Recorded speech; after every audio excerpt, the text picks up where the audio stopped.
Periods ಇರುವಾಗ ಮುಖ್ಯವಾದ ವಿಷಯ ಅಂತಂದ್ರೆ ಏನೇನು ಫಾಲೋ ಮಾಡಬಾರ್ದು. ಸೊ ಹಿಂದಿನ ಕಾಲದಲ್ಲಿ ಏನ್ ಮಾಡ್ತಾ ಇದ್ರು ಅಂತಂದ್ರೆ ಈ ಮುಟ್ಟಿನ ಸಮಯದಲ್ಲಿ ಮಹಿಳೆಯರನ್ನ ಸಪರೇಟ್ ಆಗಿ ಕೂರಿಸ್ತಾ ಇದ್ರು ಒಂದ್ ಜಾಗದಲ್ಲಿ. ಆದ್ರೆ ಇದರಿಂದ ಏನ್ ಅನ್ಕೊಂತಿದ್ರು, ಅಯ್ಯೋ ಅವರು ಮೈಲ್ಗೆ ಏನಕ್ಕೆ ಸಪರೇಟ್ ಆಗಿ ಕೂರಿಸ್ತಾ ಇದ್ರು. ಹಳೆ ಕಾಲದಲ್ಲಿ ತುಂಬಾ ದೈಹಿಕವಾಗಿ ಶ್ರಮ ಆಗುವಂತದ್ದು, ಕಸ ಗುಡ್ಸಿ ನೆಲ ಒರೆಸೋದು, ಇಡೀ ದಿನ ಫಿಸಿಕಲ್ ಆಕ್ಟಿವಿಟಿ ಮಾಡೋದು, ಟ್ರಾವೆಲಿಂಗ್ ಮಾಡೋದನ್ನ ಖಂಡಿತ ಮಾಡ್ಲೇಬಾರ್ದು. ಆದ್ರೆ ಇದು ಮಾಡೋದು ತುಂಬಾ ತಪ್ಪು. ಆದಷ್ಟು ರೆಸ್ಟಿನ ಅಗತ್ಯ ಇದೆ. ಸೊ ಮುಟ್ಟಿನ ಆರೋಗ್ಯ ಸಂರಕ್ಷಣೆ ಮಾಡೋದಕ್ಕೋಸ್ಕರ ರಜಸ್ವಲ ಪರಿಚರ್ಯದ ಬಗ್ಗೆ ತಿಳಿಸ್ಕೊಟ್ವಿ. ಸೊ ಪೀರಿಯಡ್ಸ್ ಇರುವಾಗ ಹುಡುಗಿರು ಯಾವ ಥರ ಆಹಾರ ಪದ್ಧತಿನ ಫಾಲೋ ಮಾಡಬೇಕು ಮತ್ತು ಲೈಫ್ ಸ್ಟೈಲ್ನ ಫಾಲೋ ಮಾಡಬೇಕು ಅಂತ ತಿಳ್ಕೊಂಡಿದ್ದೀರಾ. ಸೊ ಇನ್ನೊಂದು ಬಹು ಮುಖ್ಯವಾದ ವಿಷಯ ಅಂತಂದರೆ ಏನೇನು ಫಾಲೋ ಮಾಡಬಾರ್ದು. ಸೊ ಯಾವ್ಯಾವ ವಿಷಯನ ನಾವು ಅವಾಯ್ಡ್ ಮಾಡಬೇಕು ಈ ಟೈಮ್ನಲ್ಲಿ ಅನ್ನೋದು ಕೂಡ ಬಹಳ ಇಂಪಾರ್ಟೆಂಟ್ ಆಗುತ್ತೆ. ಯಾಕಂತಂದರೆ ಈಗ ಕಾಲಕ್ರಮೇಣವಾಗಿ ಏನಾಗಿದೆ ಅಂತಂದರೆ ತಿಂಗಳು 30 ದಿನನೂ ಒಂದೇ ಥರ ರೂಟೀನ್ ಆಗಿಬಿಟ್ಟಿದೆ. ಎಲ್ರಿಗೂ ಹೆಕ್ಟಿಕ್ ಶೆಡ್ಯೂಲ್ ಇರುತ್ತೆ. ಬಹಳಷ್ಟು ಹೆಂಗಸರು ಕೆಲಸಕ್ಕೂ ಕೂಡ ಹೋಗ್ತಿರ್ತಾರೆ. ಸೊ ಅವ್ರಿಗೆ ಪೀರಿಯಡ್ಸ್ ಕೂಡ ಒಂದು ನಾರ್ಮಲ್ ರೂಟೀನ್ ಥರ ಆಗೋಗ್ಬಿಟ್ಟಿದೆ. ಬಟ್ ಹಿಂದಿನ ಕಾಲದಲ್ಲೆಲ್ಲ ಇದಕ್ಕೆ ಅಂತ ಪ್ರತ್ಯೇಕವಾಗಿ ಮನೆಯಲ್ಲೇ ಸ್ವಲ್ಪ ಆಚಾರ ವಿಚಾರಗಳನ್ನ ಫಾಲೋ ಮಾಡ್ತಾ ಇದ್ರು. ಸೊ ಇವತ್ತಿನ ಸಂಚಿಕೆಯಲ್ಲಿ ನಾವು ಮುಖ್ಯವಾಗಿ ಮುಟ್ಟಿನ ಸಮಯದಲ್ಲಿ ಯಾವ ವಿಚಾರಗಳನ್ನು ಅವಾಯ್ಡ್ ಮಾಡಬೇಕು ಅನ್ನೋದು ತಿಳ್ಕೊಳ್ಳೋಣ. ಅದ್ರ ಜೊತೆ ಕೆಲವೊಂದು ಮಿತ್ ಬಸ್ಟರ್ಸ್ನು ಕೂಡ ತಿಳ್ಕೊಳ್ಳೋಣ. ಸೊ ಮೊದಲನೇದಾಗಿ ಏನಂತಂದ್ರೆ ಈ ಪೀರಿಯಡ್ಸ್ ಅಂದ್ರೇನೆ ಒಂದು ಮುಜುಗರದ ಸಂಗತಿ ಅಥವಾ ಮೈಲ್ಗೆ ಅನ್ನೋ ಅಭಿಪ್ರಾಯ ಎಲ್ಲರಲ್ಲೂ ಇದೆ. ಸೊ ಹಿಂದಿನ ಕಾಲದಲ್ಲಿ ಏನ್ ಮಾಡ್ತಾ ಇದ್ರು ಅಂತಂದ್ರೆ ಈ ಮುಟ್ಟಿನ ಸಮಯದಲ್ಲಿ ಮಹಿಳೆಯರನ್ನ ಸಪರೇಟ್ ಆಗಿ ಕೂರಿಸ್ತಾ ಇದ್ರು ಒಂದ್ ಜಾಗದಲ್ಲಿ. ಆದ್ರೆ ಇದರಿಂದ ಏನ್ ಅನ್ಕೊಂತಿದ್ರು, ಅಯ್ಯೋ ಅವರು ಮೈಲ್ಗೆ ಅಥವಾ ಇಂಪ್ಯೂರ್ ಅನ್ನೋ ಭಾವನೆಯನ್ನ ಹಂಗೆ ಫಾಲೋ ಮಾಡ್ಕೊಂಡು ಬಂದ್ಬಿಟ್ಟಿದ್ದಾರೆ. ಬಟ್ ಇಲ್ಲ, ಹಳೆ ಕಾಲದಲ್ಲಿ ಯಾವುದೇ ರೀತಿಯಾದಂಥ ಪದ್ಧತಿಗಳನ್ನ ಫಾಲೋ ಮಾಡ್ತಿದ್ರು. ಅದಕ್ಕೆ ಒಂದು ಕಾರಣಗಳಿದೆ. ಬಟ್ ಅನ್ಫಾರ್ಚುನೇಟ್ಲಿ ಏನಾಗಿದೆ ಅಂತಂದ್ರೆ ಆ ಕಾರಣಗಳೊಂದಿಗೆ ಆ ವಾಡಿಕೆನ ತಿಳಿಸ್ಕೊಟ್ಟಿಲ್ಲ. ಅದೇ ಒಂದು ಪ್ರಾಬ್ಲಮ್ ಆಗಿದೆ. ಏನಕ್ಕೆ ಸಪರೇಟ್ ಆಗಿ ಕೂರಿಸ್ತಾ ಇದ್ರು ಹಳೆ ಕಾಲದಲ್ಲಿ? ಯಾಕಂತಂದ್ರೆ ಈಗಿನ ಕಾಲಕ್ಕೆ ಹೋಲಿಸ್ಕೊಂಡ್ರೆ ಅವಾಗ ಏನೂ ಟೆಕ್ನಾಲಜಿ ಇರಲಿಲ್ಲ ಅಥವಾ ಎಕ್ವಿಪ್ಮೆಂಟ್ಸ್ ಇರಲಿಲ್ಲ. ಎಲ್ಲ ಕೆಲಸನೂ ದೈಹಿಕವಾಗಿ ಮಾಡಬೇಕಾಗಿತ್ತು. ಅಂದರೆ ಮನೇಲಿ ಅಡುಗೆ ಮಾಡೋದು ಕೂಡ ಏನು ಒಲೆ ಮುಂದೆ ಮಾಡಬೇಕಿತ್ತು. ಎಷ್ಟು ಕಾವಿರ್ತಾ ಇತ್ತು. ಸೊ ಪೀರಿಯಡ್ಸ್ ಟೈಮ್ನಲ್ಲಿ ತುಂಬ ದೇಹದ ಉಷ್ಣತೆ ಆಲ್ರೆಡಿ ಇದಾಗಿರುತ್ತೆ. ಸೊ ಆ ಕಾವು ಮುಂದೆ ಜಾಸ್ತಿ ಹೊತ್ತು ಕೂತ್ಕೊಳ್ಬಾರ್ದು. ಇನ್ನೊಂದು ನೀರನ್ನ ಸೇದಲೇಬೇಕಿತ್ತು, ಬಾವಿಯಿಂದ ಸೇದಬೇಕಿತ್ತು, ಇಲ್ಲ ತುಂಬಿಸ್ಬೇಕಾಗಿತ್ತು.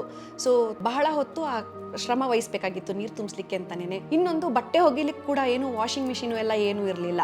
ಸೊ ಮನೆ ಹತ್ರನೇ ಒಗಿಬೇಕಂತಂದ್ರು ಆ ಬುಟ್ಟಿ ಹೊತ್ಕೊಂಡು ಹೋಗ್ಬೇಕು, ಇಲ್ಲ ಯಾವುದೋ ಕೆರೆ ಹತ್ರ ಎತ್ಕೊಂಡು ಹೋಗ್ಬೇಕಾಗಿತ್ತು. ಆಮೇಲೆ ಮಿಕ್ಸರ್ ಗ್ರೈಂಡರ್ ಕೂಡ ಇರಲಿಲ್ಲ. ಸೊ ಒಳಕಲ್ನಲ್ಲೇ ರುಬ್ಬೇಕಿತ್ತು. ಬಹಳಷ್ಟು ರೀತಿಯಾದಂಥ ಫಿಸಿಕಲ್ ಆಕ್ಟಿವಿಟೀಸ್, ಅದು ದೇಹಕ್ಕೆ ಬಹಳ ಶ್ರಮ ಕೊಡುವಂಥ ಆಕ್ಟಿವಿಟೀಸ್ ಜಾಸ್ತಿ ಇದ್ದಿದ್ದರಿಂದ ಆಮೇಲೆ ಅದು ಕೂಡು ಕುಟುಂಬ ಇರ್ತಿತ್ತು. ಆದಷ್ಟು ಜಾಯಿಂಟ್ ಫ್ಯಾಮಿಲಿಗಳು ಮೆಂಬರ್ಸ್ ಜಾಸ್ತಿ ಇರ್ತಿದ್ರು. ಸೊ ಮನೇಲಿ ಮುಖ್ಯವಾಗಿ ಮೆಜಾರಿಟಿ ಆಫ್ ಕೆಲಸಗಳನ್ನ ಹೆಂಗಸರೇ ಮಾಡ್ತಿದ್ರಿಂದ ದೈಹಿಕ ಶ್ರಮ ಜಾಸ್ತಿ ತಗೊಳ್ಳೋದು ಬೇಡ. ಮುಟ್ಟಿನ ಸಮಯದಲ್ಲಿ ರೆಸ್ಟ್ ಕೊಡಲೇಬೇಕು ಅಂತ ನಮ್ಮ ಆಯುರ್ವೇದ ಶಾಸ್ತ್ರ ಹೇಳುತ್ತೆ. ಸೊ ಈ ವಿಷಯ ಕಾಮನ್ ಪೀಪಲ್ಗೂ ಗೊತ್ತಿತ್ತು. ಸೊ ಹಿರಿಯರು ಏನು ಮಾಡಿದ್ರು, ಭಯ ಹುಟ್ಟಿಸ್ಲಿಕ್ಕೆ, ಆ್ಯಕ್ಚುಲಿ ರೆಸ್ಪೆಕ್ಟ್ ಬರೆಸ್ಬೇಕು ಅಲ್ವಾ ಪೀರಿಯಡ್ಸ್ನ. ಸೊ ಒಂದು ಭಯ ಹುಟ್ಟಿಸ್ಬಿಟ್ರೆ ಅವಾಗ ಮನೇಲಿರೋರು ಯಾರೂ ಆ ಹೆಣ್ಮಗಳಿಗೆ ತೊಂದರೆ ಕೊಡಲ್ಲ. ಸಪ್ರೇಟಾಗಿ ಹೋಗು, ಮುಟ್ಟಿಸ್ಕೋಬೇಡ, ಏನು ಮಾಡಬೇಡ, ನೀನು ಒಂದೇ ಕಡೆ ಕುತ್ಕೋ, ಒಂದೇ ಕಡೆ ಮಲ್ಕೋ ಅಂತ ಹೇಳಿದ್ದು ಈ ಕಾರಣದಿಂದಾಗಿನೇ. ಸೊ ಈಗ ಗೊತ್ತಾಯ್ತಲ್ಲ ಯಾಕೆ ಈ ಪೀರಿಯಡ್ಸ್ನಲ್ಲಿ ರೆಸ್ಟ್ ತಗೊಳ್ಳಿಕ್ಕೋಸ್ಕರ ಈ ಪದ್ಧತಿನ ಫಾಲೋ ಮಾಡ್ತಿದ್ರು ಅಂತ. ಸೊ ಈಗಲೂ ಕೂಡ ಏನಾಗ್ತಿದೆ ಅಂತಂದರೆ ಇವಾಗ ಸಪ್ರೇಟಾಗಿ ಕೂರಲ್ಲ, ಸ್ವಲ್ಪ ಆ ಮಡಿವಂತಿಕೆಯಿಂದ ಹೊರಗೆ ಬಂದಿದ್ದಾರೆ, ಸ್ವಲ್ಪ ಫಾರ್ವರ್ಡ್ ಥಿಂಕಿಂಗ್ ಅಂತ ಹೇಳಬಹುದು. ಆದ್ರೂ ಈ ಟೈಮ್ನಲ್ಲಿ ನಮಗೆ ರೆಸ್ಟ್ ಅತ್ಯಗತ್ಯ. ಸೊ ಎಷ್ಟು ಆ್ಯಕ್ಟಿವಿಟೀಸು ನಮಗೆ ಕಮ್ಮಿ, ಫಿಸಿಕಲ್ ಆ್ಯಕ್ಟಿವಿಟೀಸ್ ಕಮ್ಮಿ ಮಾಡೋಕ್ಕಾಗುತ್ತೆ ಅಷ್ಟೇ. ಅಂದರೆ ಈಗ ನಿಮಗೆಲ್ಲ ಕ್ವಶನು, ನಾವು ಎಷ್ಟರ ಮಟ್ಟಿಗೆ ಲಿಮಿಟ್ ಮಾಡ್ಕೊಳ್ಬೇಕು ನಮ್ಮ ಆ್ಯಕ್ಟಿವಿಟೀಸ್ನ ಅಂತ ಬರ್ಬೋದು. ಸೊ ಬೇಸಿಕ್ ಕುಕ್ಕಿಂಗ್ ಆ ಥರದ್ದೆಲ್ಲ ಮಾಡ್ಬೋದು, ಚಿಕ್ಕ ಪುಟ್ಟ ಕೆಲಸಗಳು ಮಾಡ್ಬೋದು. ಆದರೆ ತುಂಬ ದೈಹಿಕವಾಗಿ ಶ್ರಮ ಆಗುವಂಥದ್ದು, ಕಸ ಗುಡಿಸಿ ನೆಲ ಒರೆಸೋದು ಅಥವಾ ಬೇರೆ ಏನಾದರೂ ಹೆವಿ ಆಬ್ಜೆಕ್ಟ್ಸ್ನ ಲಿಫ್ಟ್ ಮಾಡೋದು, ಇಡೀ ದಿನ ಫಿಸಿಕಲ್ ಆ್ಯಕ್ಟಿವಿಟಿ ಮಾಡೋದು ಮತ್ತು ಟ್ರಾವೆಲಿಂಗ್ ಮಾಡೋದನ್ನ ಖಂಡಿತ ಮಾಡಲೇಬಾರ್ದು ಈ ಟೈಮ್ನಲ್ಲಿ. ಆಮೇಲೆ ಈಗಿನ ಕಾಲದಲ್ಲಿ ಮಾಡರ್ನ್ ಮಹಿಳೆಯರು ಕೆಲವು ಥಿಂಗ್ಸ್ನ ಗ್ಲೋರಿಫೈ ಮಾಡಿಬಿಟ್ಟಿದ್ದಾರೆ. ಏನಂತಂದರೆ ಜಿಮ್ ವರ್ಕೌಟ್ ಅಂತೂ ಎಲ್ರಿಗೂ ಖುಷಿ ಕೊಡುತ್ತೆ, ಅದು ಓಕೆ. ಬಟ್ ಪೀರಿಯಡ್ಸ್ ಟೈಮ್ನಲ್ಲೂ ಕೂಡ ನಾನು ರೆಸ್ಟ್ ತೊಗೊಳ್ಳಲ್ಲ, ನಾನು ಲೇಸಿ ಅಲ್ಲ, ನಾನು ಫಿಸಿಕಲ್ ಫಿಟ್ನೆಸ್ ಫ್ರೀಕು ಅಂದ್ಬಿಟ್ಟು ಪೀರಿಯಡ್ಸ್ ಟೈಮ್ನಲ್ಲೂ ಕೂಡ ಹೋಗ್ಬಿಟ್ಟು ಜಿಮ್ನಲ್ಲಿ ವರ್ಕೌಟ್ ಮಾಡ್ತಾರೆ, ಇಲ್ಲ ಬೇರೆ ರೀತಿಯಾದಂಥ ಫಿಸಿಕಲ್ ಆ್ಯಕ್ಟಿವಿಟೀಸ್ನ ಮಾಡ್ತಾರೆ. ಆದರೆ ಇದು ಮಾಡೋದು ತುಂಬ ತಪ್ಪು. ಆದಷ್ಟು ಬೇರೆ ದಿನಗಳಲ್ಲಿ ಮಾಡ್ಕೊಳ್ಳಿ, ಆದರೆ ಪೀರಿಯಡ್ಸ್ ಟೈಮ್ನಲ್ಲಿ ಆದಷ್ಟು ರೆಸ್ಟಿನ ಅಗತ್ಯ ಇದೆ. ಸೊ ಇದನ್ನು ಕೂಡ ನೀವು ಅವಾಯ್ಡ್ ಮಾಡಬೇಕು. ಇನ್ನೊಂದೇನಂತಂದರೆ ಅವಾಗಲೇ ಹೇಳಿದೆ, ಇಂಪ್ಯೂರು, ಮಡಿವಂತಿಕೆ, ಇದ್ರ ಬಗ್ಗೆ ಹೇಳಿದೆ. ಸೊ ಬರ್ತಾ ಬರ್ತಾ ಬರ್ತಾ ಕಾಲಕ್ರಮೇಣ ಏನಾಗಿದೆ, ನ್ಯೂಕ್ಲಿಯರ್ ಫ್ಯಾಮಿಲಿ ಸ್ಟಾರ್ಟ್ ಆಯಿತು, ಒಂದೇ ಮಹಿಳೆ ಇರ್ತಾರೆ ಮನೆಯಲ್ಲಿ, ಸೊ ಅವರೇ ಕುಕ್ ಮಾಡಬೇಕು, ಅಡುಗೆ ಮನೆಗೆ ಹೋಗಬೇಕು. ಸೊ ಏನು ಮಾಡು, ತಲೆ ಸ್ನಾನ ಮಾಡ್ಕೊಂಡ್ಬಿಡು, ಅಡುಗೆ ಮನೆಗೆ ಹೊರಟೋಗು, ನೀನು ಕುಕ್ ಮಾಡು ಅಂತ. ಇಲ್ಲ, ಪೀರಿಯಡ್ಸ್ನ ಮೊದಲನೇ ದಿನ ಆ್ಯಕ್ಚುಲಿ ತಲೆ ಸ್ನಾನ ಮಾಡಲೇಬಾರ್ದು. ಯಾಕಂತಂದರೆ ಇದೊಂದು ಕ್ಲೆನ್ಸಿಂಗ್ ಪ್ರೊಸೆಸ್ಸು ಡೌನ್ವರ್ಡ್ ಮೂಮೆಂಟ್ನಲ್ಲಿ ಆಗ್ತಾ ಇರುತ್ತೆ. ಸೊ ಒಂದು ರೀತಿಯಾದಂಥ ನ್ಯಾಚುರಲ್ ಬ್ಲೀಡಿಂಗ್ ಪ್ರೊಸೆಸ್ ಇದು. ಸೊ ಇದಕ್ಕೊಂದು ಪರ್ಟಿಕ್ಯುಲರ್ ಪ್ರೊಸೆಸ್ ಇದೆ. ಸೊ ತಲೆ ಸ್ನಾನ ಮಾಡಿದಾಗ ಏನಾಗುತ್ತಂದರೆ ಈ ಬ್ಲೀಡಿಂಗ್ನಲ್ಲಿ ಅಡೆತಡೆಗಳಾಗುವಂಥ ಚಾನ್ಸಸ್ ಇರುತ್ತೆ. ಸೊ ನಾನು ರೆಕಮೆಂಡ್ ಮಾಡೋದೇನಂತಂದರೆ ಮೊದಲನೇ ದಿನ ಮತ್ತು ಎರಡನೇ ದಿನ, ಸಾಮಾನ್ಯವಾಗಿ ಅದನ್ನು ಅಷ್ಟೇ ಮೊದಲನೇ ದಿನ ಎರಡನೇ ದಿನ ಮಾಡ್ಕೊಂಡು ಬಿಡ್ತಾರೆ, ಇಲ್ಲ 3 ದಿನನೂ ಕಂಟಿನ್ಯೂಸ್ ಆಗಿ ಮಾಡ್ತಾರೆ. ಇದ್ರ ಬದಲಾಗಿ ನೀವು ನಾರ್ಮಲ್ ಮೈ ಸ್ನಾನ ಮಾಡ್ಕೊಳ್ಬಹುದು.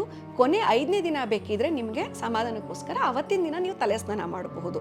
ಸೊ ತಲೆಗೆ ಎಣ್ಣೆ ಹಚ್ಚೋದು, ತಲೆ ಸ್ನಾನನ ಪೀರಿಯಡ್ಸ್ ಟೈಮ್ನಲ್ಲಿ ಅವಾಯ್ಡ್ ಮಾಡಬೇಕು. ಇನ್ನೊಂದು ತುಂಬ ಗ್ಲೋರಿಫೈಡ್ ಥಿಂಗ್ ಅಂತಂದರೆ, ಫ್ಯಾನ್ಸಿ ಆಗಿರೋದಂತಂದರೆ ಬಿಂಜ್ ಈಟಿಂಗು, ಕ್ರೇವಿಂಗು. ನನಗೆ ಪೀರಿಯಡ್ಸ್ ಟೈಮಲ್ಲಿ ಚಾಕ್ಲೇಟ್ ಪೇಸ್ಟ್ರಿ ತಿನ್ನಬೇಕು ಅನಿಸ್ತಾ ಇದೆ, ನನಗೆ ಪಿಜ್ಜಾ ತಿನ್ನಬೇಕು ಅನಿಸ್ತಿದೆ, ಈ ಥರ ಬಹಳಷ್ಟು ಹುಡುಗಿಯರು ಹೇಳೋದನ್ನ ನಾವು ಕೇಳಿದ್ದೀವಿ. ಆದರೆ ಇದು ಕೂಡ ತುಂಬ ತಪ್ಪು. ಆಲ್ರೆಡಿ ನಾನು ರಜಸ್ವಲ ಪರಿಚಯದಲ್ಲಿ ಯಾವ ರೀತಿ ಆಹಾರ ಪದ್ಧತಿ ತೊಗೋಬೇಕು ಅಂತ ಹೇಳಿದ್ದೀನಿ. ಸೊ ಜಂಕ್ ಫುಡ್ನು ಕೂಡ ಅವಾಯ್ಡ್ ಮಾಡಬೇಕು. ಯಾಕಂತಂದರೆ ಈ ಜಂಕ್ ಫುಡ್ಡು, ಎಸ್ಪೆಷಲಿ ಚೀಸು ಅಥವಾ ಹೆವಿ ಮೈದಾ ಇರೋವಂಥದ್ದೆಲ್ಲ ನಮ್ಮ ದೇಹದಲ್ಲಿರೋ ಚಾನಲ್ಸ್ನ ಬ್ಲಾಕ್ ಮಾಡುತ್ತೆ. ಸೊ ಆವಾಗ ಇದು ಕೂಡ ಒಂದು ಮೆಟಬಾಲಿಸಮ್ಮೇ ಅಲ್ವಾ. ಸೊ ಕ್ಲೆನ್ಸಿಂಗ್ ಪ್ರೊಸೆಸ್ಸು ಇದನ್ನು ಬ್ಲಾಕ್ ಮಾಡುವಂಥ ಸಾಧ್ಯತೆಗಳು ಬಹಳಷ್ಟಿದೆ.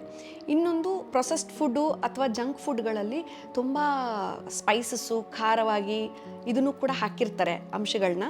ಸೊ ಇದನ್ನು ತಿನ್ನೋದ್ರಿಂದ ಕೂಡ ಬ್ಲೀಡಿಂಗ್ನಲ್ಲಿ ವ್ಯತ್ಯಾಸಗಳನ್ನ ಕಾಣಬಹುದು. ಆಮೇಲೆ ಟೈಮ್ ತಿನ್ನಲ್ಲ, ಯಾವುದೋ ಮೂಡ್ ಬಂದಾಗ ತಿನ್ನೋದು, ಮತ್ತು ಡೈಜೆಷನ್ ಕೂಡ ಸರಿಯಾಗಲ್ಲ, ಈ ಥರ ಕೂಡ ಮಾಡಬಾರ್ದು. ಆಮೇಲೆ ಮೂಡ್ ಸ್ವಿಂಗ್ಸ್ ಹೆಸರಿನಲ್ಲಿ ತುಂಬ ನನಗೆ ಇರಿಟೇಷನ್ ಆಗ್ತಾ ಇದೆ, ನಂಗೆ ಕಾಮ್ ಮಾಡ್ಕೊಳ್ಳೋಕ್ಕೋಸ್ಕರ, ಮೆಂಟಲ್ ಕಾಮ್ನೆಸ್ಗೋಸ್ಕರ ಏನು ಮಾಡ್ತಾರೆ ಅಂತಂದರೆ ತುಂಬ ರಾತ್ರಿ ಎಲ್ಲ ಮೂವಿ ನೋಡೋದು, ಅಥವಾ ತುಂಬ ಇಂಟರ್ನೆಟ್ಟಲ್ಲಿ ಪೇಜಸ್ ಸ್ಕ್ರಾಲ್ ಮಾಡೋದು, ಇನ್ಸ್ಟಾ ಇರ್ಬೋದು, ಯೂಟ್ಯೂಬ್ ವಿಡಿಯೋಸ್ ಇರ್ಬೋದು. ಆದಷ್ಟು ಡಿಜಿಟಲ್ ರೇಡಿಯೇಷನ್ ಕೂಡ ಅವಾಯ್ಡ್ ಮಾಡೋದು ಬಹಳ ಮುಖ್ಯ. ಇದ್ರ ಬದಲಾಗಿ ಒಳ್ಳೆ ರೀತಿಯಾದಂಥ ಸಂಗೀತನ ಕೇಳಬಹುದು, ಅಥವಾ ಒಳ್ಳೆ ಬುಕ್ಸ್ನ ಓದಬಹುದು. ಈ ರೀತಿ ನಿಮ್ಮ ದಿನಚರ್ಯನ ಮಾಡ್ಕೊಳ್ಬಹುದು. ಮತ್ತು ಇನ್ನೊಂದು ಮಿತ್ ಬಸ್ಟರು, ಅಯ್ಯೋ ಪೀರಿಯಡ್ಸ್ ಅಂತಂದರೆ ಇಂಪ್ಯೂರು, ದೇವ್ರ ಮನೆಗೆ ಹೋಗಬಾರ್ದು ಅಥವಾ ದೇವಸ್ಥಾನಕ್ಕೆ ಹೋಗಬಾರ್ದು ಅನ್ನೋದು ಕೂಡ ವಾಡಿಕೆ, ಎಲ್ರಿಗೂ ಗೊತ್ತೇ ಇದೆ. ಆದರೆ ಇದು ಇಂಪ್ಯೂರ್ ಅಲ್ಲ. ಪೀರಿಯಡ್ಸ್ ಟೈಮ್ನಲ್ಲಿ ಏನಾಗತ್ತಂದರೆ ಮಹಿಳೆಯರಲ್ಲಿ ಬಹಳ ರೀತಿಯಾದಂಥ ದೈಹಿಕ ಮತ್ತು ಮಾನಸಿಕ ಬದಲಾವಣೆ ಆಗ್ತಾ ಇರುತ್ತೆ. ಈ ದೇವಸ್ಥಾನಗಳು ಅಥವಾ ದೇವ್ರ ಮನೆಯಲ್ಲಿ ಬಹಳ ಸ್ಟ್ರಾಂಗ್ ಎನರ್ಜಿ ಇರುತ್ತೆ. ತುಂಬ ಮಂತ್ರೋಚ್ಚಾರಣೆಗಳಿರ್ಬೋದು, ತುಂಬ ಪೂಜೆ ಪುನಸ್ಕಾರಗಳು ಮಾಡಿ, ಎಸ್ಪೆಷಲಿ ದೇವಸ್ಥಾನದಲ್ಲಂತೂ ಬೆಳಗ್ಗೆಯಿಂದ ಸಂಜೆವರೆಗೂ ಬಹಳ ಎಫೆಕ್ಟಿವ್ ಆಗಿರುವಂಥ ಮಂತ್ರಗಳು ಉಚ್ಚಾರಣೆ ಮಾಡಿ ಒಂದು ಎನರ್ಜಿ ಸರ್ಕಲ್ ಕ್ರಿಯೇಟ್ ಆಗಿರುತ್ತೆ, ತುಂಬ ಸ್ಟ್ರಾಂಗ್ ಆಗಿರೋದು.